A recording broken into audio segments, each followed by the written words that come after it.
E eis que no mesmo dia iam dois deles para uma aldeia que distava de Jerusalém 70 estádios, cujo nome era Emaús.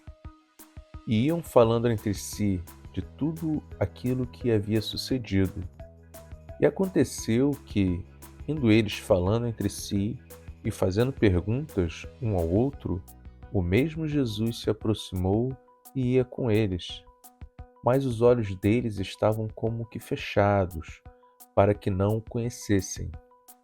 E ele lhes disse: Que palavras são essas que, caminhando, trocais entre vós, e por que estáis tristes? E respondendo um, cujo nome era Cleopas, disse-lhe: És tu só peregrino em Jerusalém?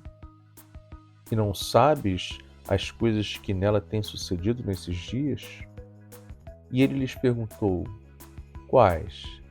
E eles lhe disseram: As que dizem respeito a Jesus Nazareno, que foi homem profeta, poderoso em obras e palavras diante de Deus e de todo o povo. E como os principais dos sacerdotes e os nossos príncipes o entregaram à condenação de morte e o crucificaram. E nós esperávamos que fosse ele o que remisse Israel.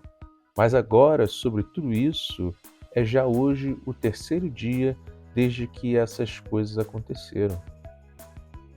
É verdade que também algumas mulheres dentre nós nos maravilharam, as quais de madrugada foram ao sepulcro e, não achando o seu corpo, voltaram dizendo que também tinham visto uma visão de anjos, que dizem que ele vive. E alguns dos que estavam conosco foram ao sepulcro e acharam ser assim como as mulheres haviam dito, porém a ele não o viram. E ele lhes disse: Ó nécios, e tardos de coração para crer tudo o que os profetas disseram. Porventura, não convinha que o Cristo padecesse essas coisas e entrasse na sua glória? E começando por Moisés e por todos os profetas, explicava-lhes o que dele se achava em todas as Escrituras. E chegaram à aldeia para onde iam, e ele fez com que iam com quem ia para mais longe. E eles o constrangeram, dizendo: Fica conosco, porque já é tarde e já declinou o dia. E entrou para ficar com eles. E aconteceu que, estando com eles à mesa, tomando o pão, o abençoou e partiu, e lhe o deu. Abriram-se-lhes então os olhos e o conheceram, e ele desapareceu-lhes. E disseram um para o outro: Porventura não ardia em nós o nosso coração quando pelo caminho nos falava e quando nos abria as Escrituras?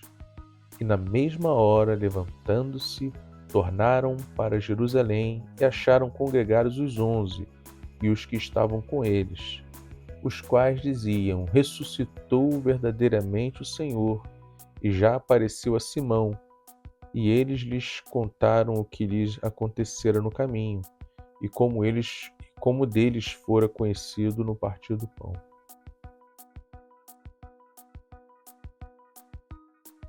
Hoje estamos explorando uma história do Evangelho de Lucas, que nos leva por um caminho empoeirado até uma vila chamada Emaús. É uma história sobre dois amigos em uma jornada, se sentindo perdidos e confusos, muito parecidos com muitos de nós em certos momentos de nossas próprias caminhadas, nossas próprias vidas.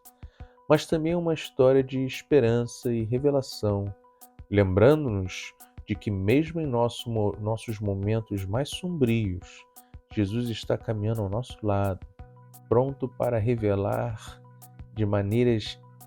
se revelar de maneiras inesperadas.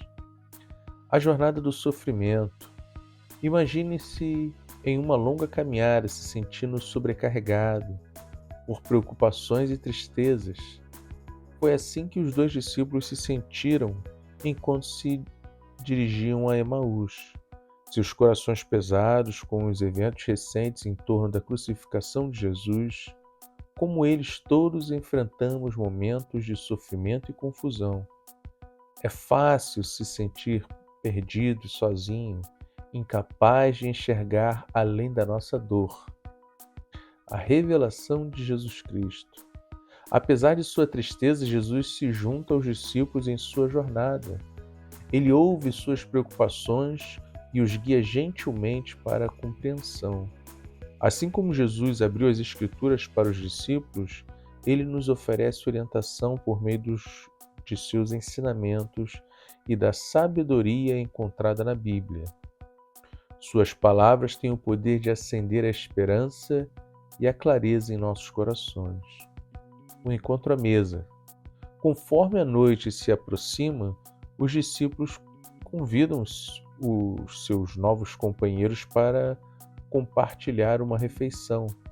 É durante esse simples ato de partir o pão que os seus olhos se abrem e eles reconhecem Jesus. Este momento muda tudo. De repente, eles percebem que Jesus esteve com eles o tempo todo, mesmo quando não podiam vê-lo. Conclusão: a história do caminho para Emaús é um lembrete de que Jesus está conosco a cada passo do caminho, especialmente em nossos momentos de necessidade. Assim como ele caminhou ao lado dos discípulos, ele caminhou conosco e caminha, oferecendo conforto, orientação e esperança. Então, enquanto percorremos os altos e baixos da vida, mantenhamos nossos corações abertos para encontrar Jesus em lugares e momentos inesperados. Quem sabe, ele pode estar mais perto do que pensamos, pronto para se revelar na partilha do pão, numa palavra amigável ou num momento de reflexão tranquila. Deus te abençoe, em nome de Jesus. Tchau, tchau.